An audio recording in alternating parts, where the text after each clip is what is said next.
I knew something was wrong the second I walked into the ballroom. People stopped talking. Not all at once.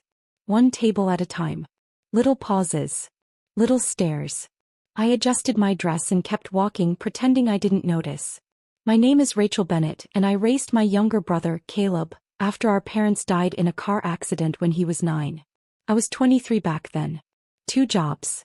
No college. No life. Just bills and a scared little boy who cried himself to sleep for almost a year. And now he was getting married. I should have been happy. I wanted to be. But something felt off. The wedding planner rushed past me without smiling. A bridesmaid looked at me, then quickly looked away. Then I saw the seating chart. Every family member had a title beside their name. Mother of the groom. Father figure. Grandparents. Even distant cousins had little notes. Beside my name it said, guest. Nothing else. I stared at it for a long time. At first I thought it had to be a mistake. Then I noticed something worse. My table wasn't near the family section. It was all the way in the back. Near the kitchen doors. And Caleb saw me standing there. But he looked away. I kept telling myself not to overreact. Maybe the planner messed up the seating. Maybe Caleb was nervous. Maybe there was some explanation that would make this feel less cruel. So I smiled. Or at least I tried to. I walked toward him while guests filled the ballroom with laughter and champagne glasses. Caleb looked handsome. Confident. Different. When he finally noticed me coming, his smile tightened for half a second. Then his fiancée, Vanessa, stepped between us. Rachel, she said quickly. You made it. Made it. Like I was optional. I hugged Caleb anyway.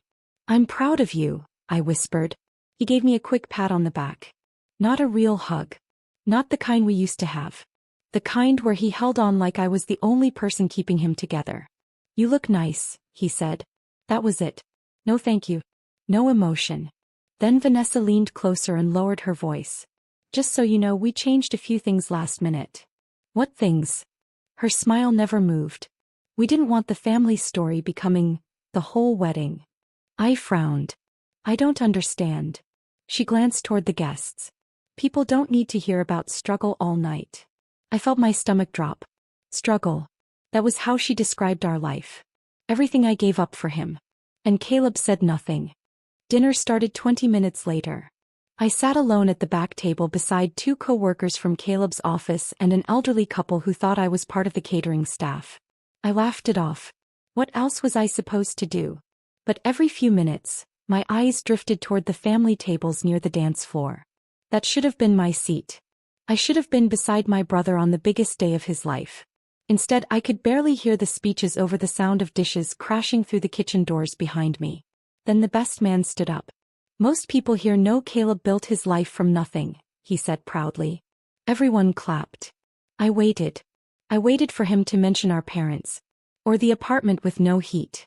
Or the nights I skipped meals so Caleb could eat. Anything. But the speech kept going. Caleb taught himself everything. Worked for every opportunity on his own. The room applauded again. My chest tightened. That wasn't true. Not even close. I looked toward Caleb. He was smiling. Proud. Comfortable. Like hearing that lie didn't bother him at all. Then the screen behind the dance floor lit up with childhood photos. And that's when my heart truly broke.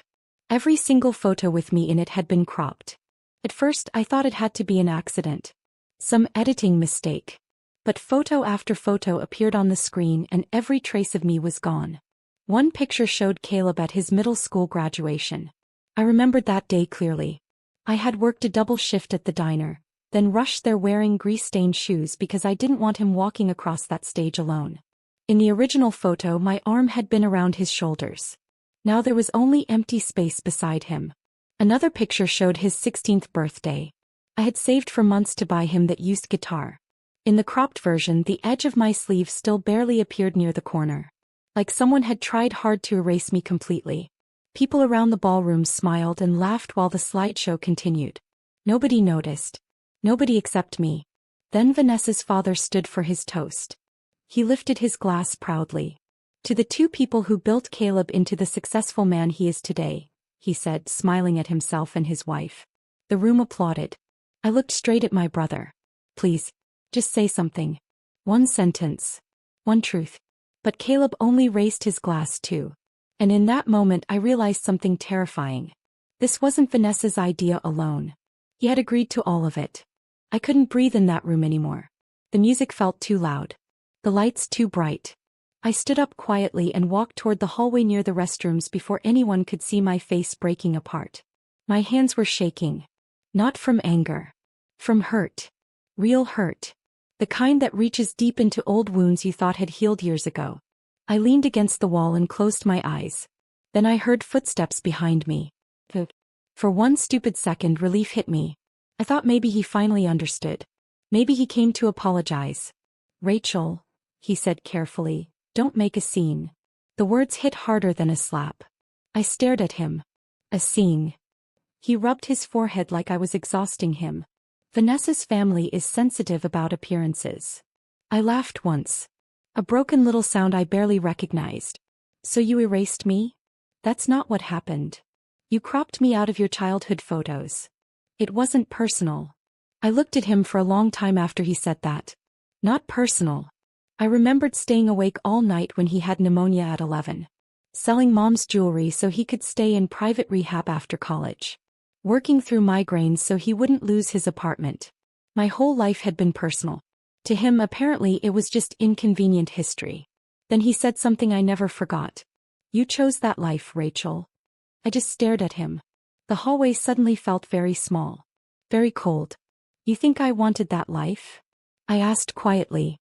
Caleb sighed like he was trapped in an uncomfortable conversation at work. "I'm saying you always acted like I owed you." "Owed me?" I whispered. "You keep holding the past over my head." For a second I honestly thought I might collapse. Not because of the wedding. Not because of Vanessa.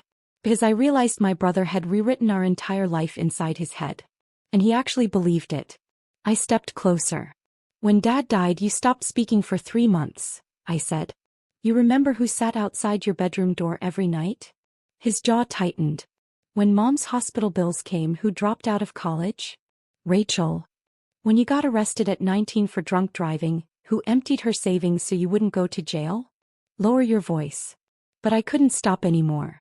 Years of pain were spilling out faster than I could hold them back. "I was 28 years old and working 3 jobs while you slept until noon." People near the ballroom entrance had started staring.